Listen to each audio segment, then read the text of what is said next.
My name is James, I'm 40 years old and I work on an oil platform in the Gulf of Mexico. It's hard work, 2 weeks at sea, 2 weeks at home. But the pay is good and I thought I was providing well for my family. Emily, my wife, always said she understood the demands of my job. The Gulf platform where I worked stood like a steel island against the endless horizon, its lights cutting through the darkness of night shifts.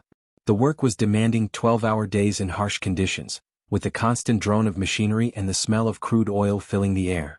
But I'd been doing this for 15 years, and the routine had become second nature. Wake up at 5 a.m., grab coffee from the mess hall, suit up and head to my station. The money was worth it, $120,000 a year, enough to pay off our mortgage early and put aside savings for the future Emily and I had planned together. Emily had been my anchor through all of this. We'd met 12 years ago at a company barbecue, and she'd understood from the beginning what dating, and later marrying an offshore worker meant. The long separations, the missed holidays, the constant worry about safety. She worked as a receptionist at a dental office in town, a job that kept her busy but didn't pay much.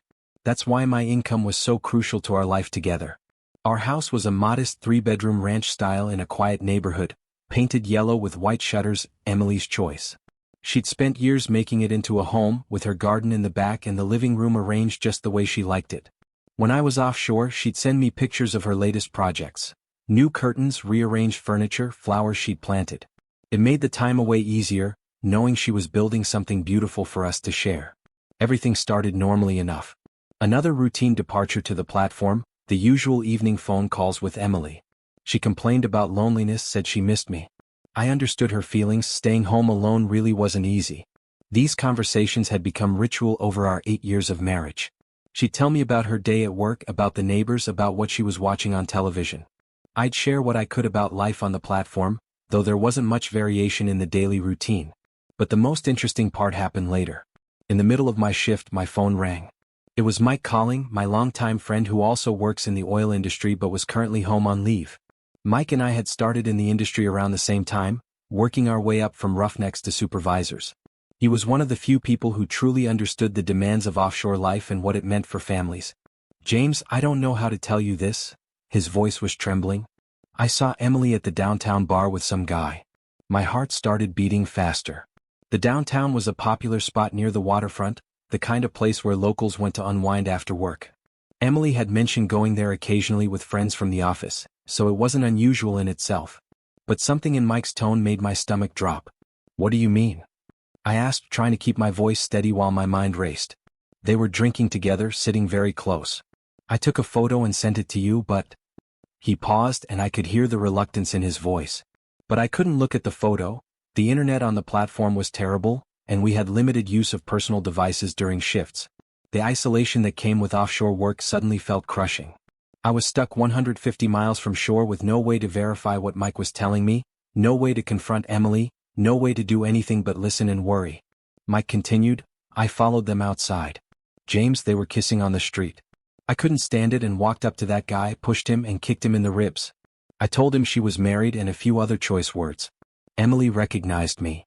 The image formed clearly in my mind, Mike, who stood 6'2" and had the build of someone who'd spent years doing physical labor, confronting some stranger on the street while my wife watched. The thought of Emily in that situation, caught in the act, made me feel sick. My wife had asked Mike not to tell me anything. She promised it was a mistake, that nothing like this would happen again. She'd probably been crying, making excuses, trying to convince him it wasn't what it looked like. But Mike had already sent me the photo and told me the whole truth. He was loyal to me first, and I was grateful for that, even as my world crumbled around the edges. 4 days remained until the end of my shift.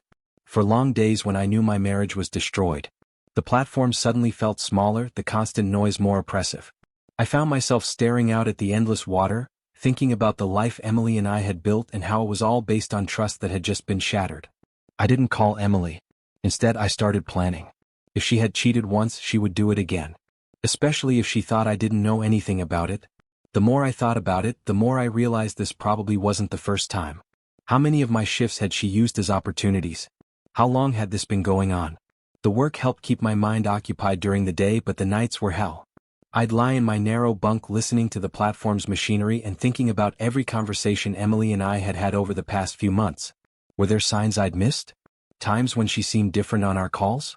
I replayed our last conversation before this shift began, looking for clues, for hints that she was already planning to betray me. When I returned home, I acted completely normal. Emily was tense at first, probably not knowing whether Mike had told me anything or not. She was extra attentive those first few days, cooking my favorite meals, asking about my time on the platform, being more affectionate than usual. It was probably guilt driving her behavior, but I played along, responding the way I always had.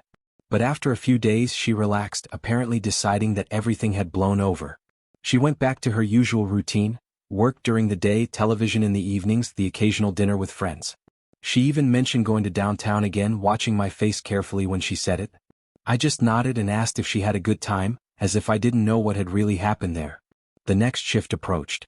Before leaving, I asked Mike for a favor. Can you go to that bar again? Just to see if she shows up there. But this time don't do anything, just gather evidence. Mike agreed without hesitation. He understood that I needed undeniable proof for court proceedings. In our state, adultery still mattered in divorce cases, especially when it came to asset division. I'd done my research during those long nights on the platform, looking up divorce laws and precedents on the platform's limited internet connection. And we didn't have to wait long. Alcohol had become a habit for Emily, and on the very first day of my shift, she appeared at that same bar. Mike positioned himself in a dark corner, nursing a beer and observing. He'd always been good at blending in, a skill that served him well in this situation. Emily didn't come alone. She arrived with her friend Sarah from the dental office. Sarah was divorced herself and had always struck me as someone who enjoyed the single life a little too much. They ordered drinks and sat at a high table near the bar's center, laughing and talking like any two friends out for the evening. But soon that same man approached their table. Mike described him later: average height, dark hair, probably in his mid-30s, wearing an expensive-looking shirt and watch. The type who clearly had money to spend on drinks and attention. Sarah quickly left after some brief conversation, leaving Emily and her companion alone. It was obviously planned. Sarah was just providing cover for Emily's real purpose. They drank for about an hour, their body language becoming increasingly intimate. Mike watched as Emily laughed at things the man said, touched his arm when she talked, leaned in close when the music got louder. It was the same kind of behavior I'd seen from her when we were dating, the subtle signals that showed genuine attraction and interest. When they left the bar together, Mike carefully followed at a distance. They drove separately to a motel on the outskirts of town, a rundown place called the Sunset Inn that rented rooms by the hour as often as by the night. The building was old, with poor lighting and the kind of reputation that made it perfect for clandestine meetings. Mike parked across the street and waited. After about 20 minutes, he approached their room. The curtains were drawn improperly, leaving a gap that provided a clear view inside. Using his phone, he recorded video evidence, clear, undeniable proof of my wife's betrayal. The footage was graphic and devastating, showing Emily engaged in intimate acts with another man in ways that left no room for alternative explanations or excuses. When I returned from the platform, I had photographs, video, and Mike's testimony in my hands. Everything I needed for a divorce. The evidence was methodically organized: time-stamped photos, clear video footage, and a written statement from Mike detailing what he'd witnessed. I'd also begun documenting our financial assets during my time offshore, making copies of bank statements, investment accounts, and property records. I filed for divorce the next day. I'd already consulted with one of the best divorce attorneys in the area, a sharp woman named Patricia Morrison who specialized in high-asset divorces involving adultery. She reviewed the evidence and assured me that Emily's infidelity would significantly impact the settlement in my favor. Emily was in complete shock when served with papers. She'd thought everything remained secret, that her careful orchestration with Sarah had been foolproof. When she called me, crying and demanding explanations, I simply told her to contact my attorney. There was nothing left to discuss between us. The legal proceedings were swift and decisive. At the court hearing, my attorney presented all the evidence methodically. Photos from the bar showing Emily with her lover, video from the motel room that left no doubt about the nature of their relationship, and Mike's sworn testimony as a witness to the adultery. The judge reviewed everything carefully, asking few questions. The case was straightforward. Emily's attorney tried various defenses. They claimed the evidence was obtained illegally, but since Mike had been in public spaces and the motel room was visible from a public area, there were no privacy violations. They suggested the marriage was already failing and that Emily's actions were a symptom rather than a cause, but our recent conversations and my consistent financial support contradicted that narrative. Finally, Emily herself took the stand. She tried to deny what was obvious: claiming the video was misleading, that nothing significant had happened. She even suggested Mike had somehow manipulated the evidence because of personal animosity toward her. But when confronted with the clear footage, her story fell apart. Her testimony became contradictory and emotional, which only strengthened my case. The court ruled in my favor completely. Emily received nothing from our joint assets. Not the house, not the savings accounts, not the car. Everything remained with me. In our state, adultery was grounds for a complete forfeiture of marital property rights, and the judge applied this standard strictly. Emily was left with only her personal belongings and whatever she could earn from her job at the dental office. The financial devastation was immediate and severe for Emily. Without my income, she couldn't afford rent in our area. She moved in with Sarah temporarily, but that arrangement didn't last long. Sarah enjoyed her single lifestyle and didn't want a permanent roommate, especially one who was drinking heavily and constantly bitter about her situation. Emily's behavior at work became erratic. She started showing up late, taking long breaks, and her interaction with patients became short and sometimes rude. The dental practice, which prided itself on excellent patient care, couldn't tolerate this behavior indefinitely. After several warnings, Emily was terminated from her position. Without steady employment and with a limited work history, Emily struggled to find another job. The recession had made entry-level positions scarce, and her emotional state during interviews didn't help her prospects. She eventually found part-time work at a discount retail store, earning barely enough to cover rent on a studio apartment in the worst part of town. The drinking that had started as social lubrication became a coping mechanism, then a dependency. Emily would finish her shifts at the store and head directly to whatever bar had the cheapest drinks. The man she'd been seeing disappeared as soon as the divorce became public. Apparently, he'd been looking for excitement, not responsibility for someone else's emotional wreckage. Meanwhile, I threw myself into work with renewed focus. The platform shifts that had once felt like exile now felt like refuge. Out there on the water, surrounded by honest work and straightforward problems, I could forget about betrayal and broken promises. My colleagues noticed my increased dedication, and I was promoted to senior supervisor with a substantial salary increase. The house felt different without Emily, but not necessarily worse. I repainted the rooms, rearranged furniture, and gradually transformed it from our shared space into something that was entirely mine. The garden Emily had loved became overgrown. I had neither the time nor the inclination to maintain her flowers, but somehow the wildness suited me. Months passed before I saw Emily again. I was leaving the liquor store where I occasionally bought wine for dinner when I spotted her coming out of the same establishment. She looked tired, aged beyond the year that had passed since our divorce. Her hair was unkempt, her clothes were cheaper versions of what she used to wear, and she carried herself with the defeated posture of someone who had lost more than she could afford. When our eyes met, she looked away immediately. There was no anger in her expression, no defiance, just shame and resignation. For a moment, I felt a flash of the love that had once existed between us, followed immediately by the memory of her betrayal. The combination was painful and confusing. She got into an old compact car I didn't recognize, probably something she'd bought with what little money she had left. As she drove away, I realized I felt no satisfaction from her obvious struggle. Just emptiness where love used to be, and a kind of sad validation that my decision had been correct. I still work on the platform, earning more money than I ever have. The work remains demanding, but I find satisfaction in its challenges and rewards. When I return home now, I know no one will betray me because there's no one there to do so. And that's better than living a lie, better than trusting someone who has proven untrustworthy. Trust, once broken, cannot be rebuilt. When it disappears, all that remains are lessons learned and memories of what might have been. I've learned to value honesty above comfort, solitude above false companionship. Some evenings, looking out at the sunset from my back deck, I wonder what my life would have been like if Emily had remained faithful. But those thoughts are brief. I've built a new life based on reality rather than illusion. The divorce proceedings had lasted 3 months, but the emotional aftermath stretched much longer. In the immediate weeks following the court's decision, I found myself analyzing every aspect of my marriage, looking for signs I should have caught earlier. Emily's behavior over the past year took on new meaning when viewed through the lens of betrayal. There had been subtle changes I'd dismissed at the time. She'd started paying more attention to her appearance before I left for shifts, buying new clothes and getting her hair done more frequently. She'd claimed it was for work, to feel more professional at the dental office, but now I realized she was preparing for her secret meetings. The expensive perfume she'd purchased on sale suddenly made sense. it wasn't for me since I was gone half the time. Her phone habits had changed too. Emily used to leave her phone lying around carelessly, answering calls and texts in front of me without hesitation.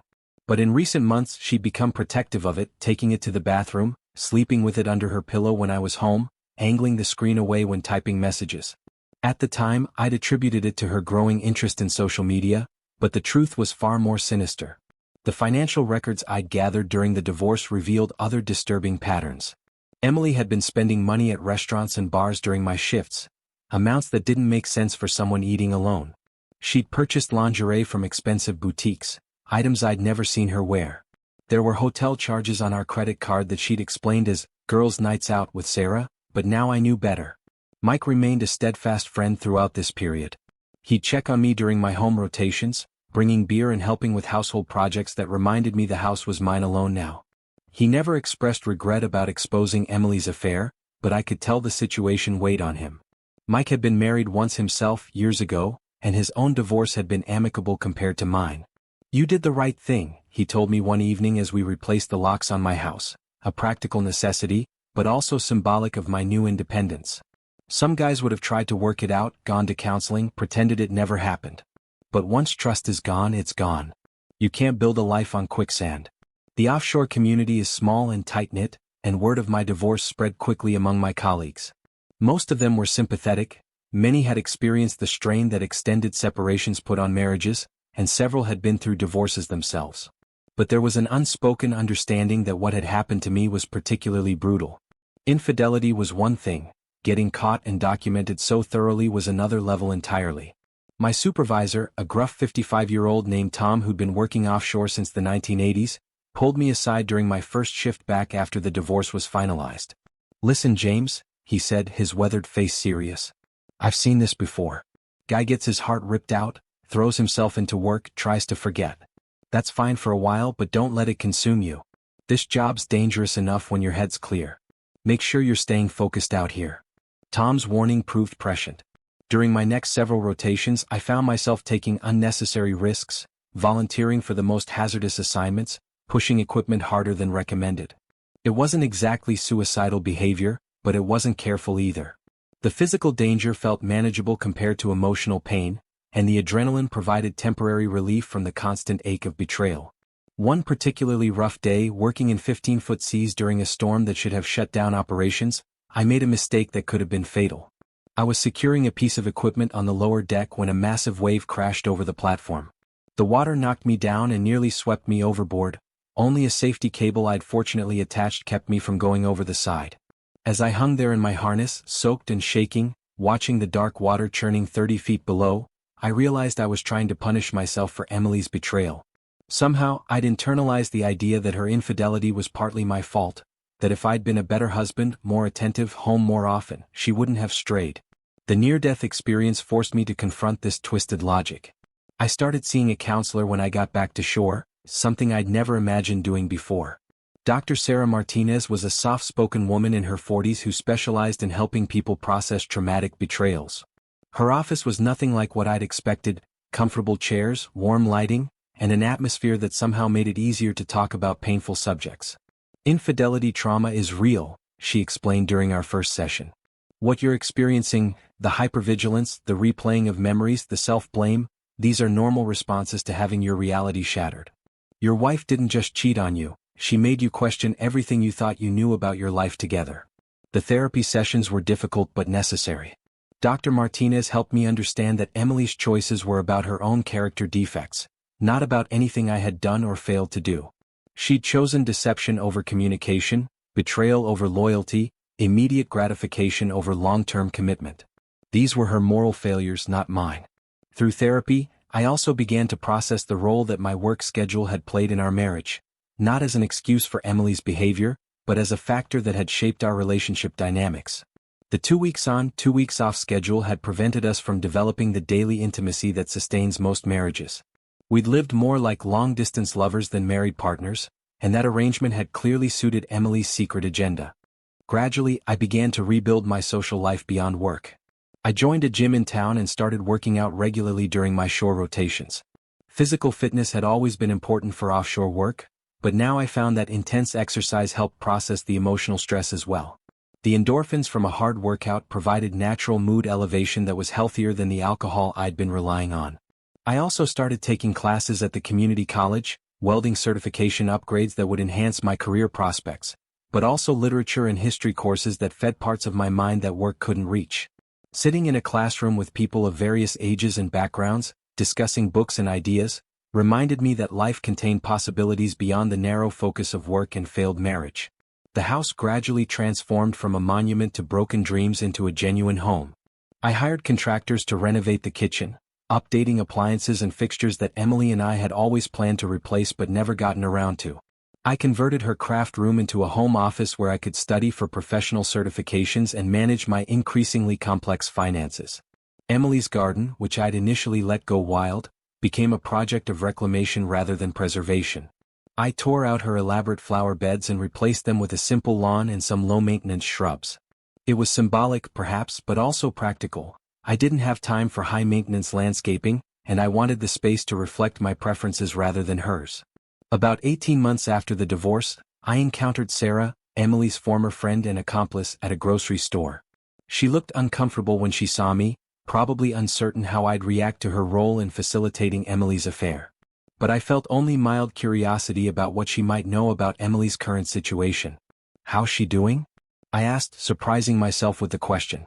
Sarah hesitated, clearly torn between loyalty to Emily and some sense of guilt about her own involvement. "Not well," she finally admitted. "She's had trouble keeping jobs. The drinking got worse after the divorce. She's been in and out of a couple of relationships, but nothing stable." I nodded, processing this information without satisfaction or regret. Emily's struggles were the natural consequences of her choices, just as my recovery was the result of mine. I thanked Sarah for her honesty and continued with my shopping, feeling neither vindicated nor sympathetic.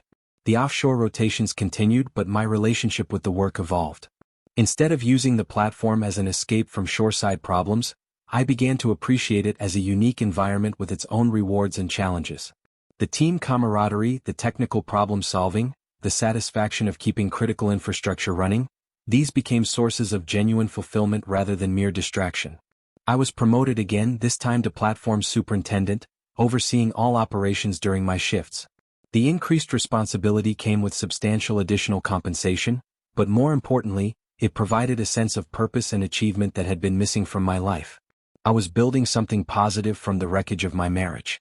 2 years after the divorce, I met Linda at a professional conference for offshore workers. She was a safety inspector for the Coast Guard, a competent and attractive woman who understood the demands of maritime work. Our relationship developed slowly, built on shared interests and mutual respect rather than desperate need or romantic fantasy. Linda had been married before as well, and her divorce had been difficult though not as dramatic as mine. She understood the importance of trust and communication in relationships, especially when work demands created natural stress and separation. We talked openly about our past experiences and what we'd learned from them. When I introduced Linda to Mike, his approval was immediate and obvious. "She's got her feet on the ground," he told me later. "And she looks at you like she sees who you really are, not who she wants you to be." It was exactly the kind of insight I'd come to value from my oldest friend. The oil platform continues to call me back every 2 weeks, but now it feels different. The gulf stretches endlessly in all directions, honest in its vastness and indifferent to human drama, but I no longer need its indifference to find peace. Out there, with the sound of machinery and the smell of salt air, I've built a new understanding of myself and what I value. The work remains demanding and sometimes dangerous, but I approach it with clear focus and earned confidence. My team respects my leadership, and I take pride in maintaining both safety and productivity in challenging conditions. The financial rewards continue to grow, but money is no longer the primary motivation. I work because I'm good at it and because it contributes something valuable to the world. During my shore rotations, I have a life that feels authentic and sustainable. Linda and I are talking about marriage, but we're taking our time, building a foundation based on understanding rather than assumption. The house has become truly mine, reflecting my choices and preferences while remaining open to the possibility of sharing it with someone who deserves that trust. Sometimes, late at night when I'm alone on the platform, I think about the path that brought me here. Emily's betrayal destroyed the life I thought I wanted, but it forced me to build the life I actually needed.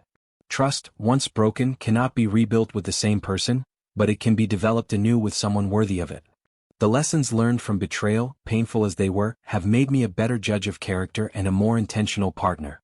It's not the life I planned, but it's a life I've consciously chosen and actively built. And sometimes, that kind of earned authenticity is worth more than any naive happiness that was never really real to begin with. Thank you for watching the video to the end. Maybe YouTube will no longer offer you my channel, so subscribe to it by clicking subscribe on the right under the video to receive new interesting stories. Also on the right of the video there is a playlist with other interesting stories that you can listen to, and you can also write in the comments what stories you would like to see on the channel.